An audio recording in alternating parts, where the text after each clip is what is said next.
नमस्कार, चंद्रकांत मोटर्समध्ये आपलं स्वागत। स्टॉकची माहिती देऊ इच्छितो तुम्हाला। भारत बेंज 2021चं मॉडेल आहे, पूर्ण कंडिशनमध्ये आहे गाडी। 2021ची प्राइस आहे, ऑफर प्राइस आहे 27 लाख रुपये। त्यानंतर टाटा 2825 2022चं मॉडेल आहे, AC गाडी आहे, तिची ऑफर प्राइस आहे 31 लाख रुपीज।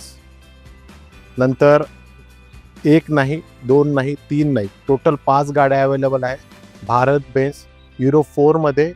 2825 व 2523 मध्ये सुद्धा गाड्या अवेलेबल आहे आमच्याकडे। त्यावेळी तुम्हाला ऑफर प्राइस आहे 22 लाख ते 23 लाख ते 27 लाखापर्यंत गाड्या आहेत आमच्याकडे। त्याच्यानंतर व्हील टाटा टिप्पर्स 3525 मॉडेल, त्याची ऑफर प्राइस आहे 37, मॉडेल आहे 2022-2023। त्यानंतर एस्केवेशन स्पोकलँड्स अवेलेबल आहेत आमच्याकडे। 2021 215L आणि 2020 215L दोन्ही मशीन एकदम उत्तम आणि उत्तम कंडिशनमध्ये आहे। येस और नो डील आहे, त्याचं ऑफर प्राइस आहे 34 लाख आणि 35 लाख रुपये येस और नो डीलमध्ये अवेलेबल आहे।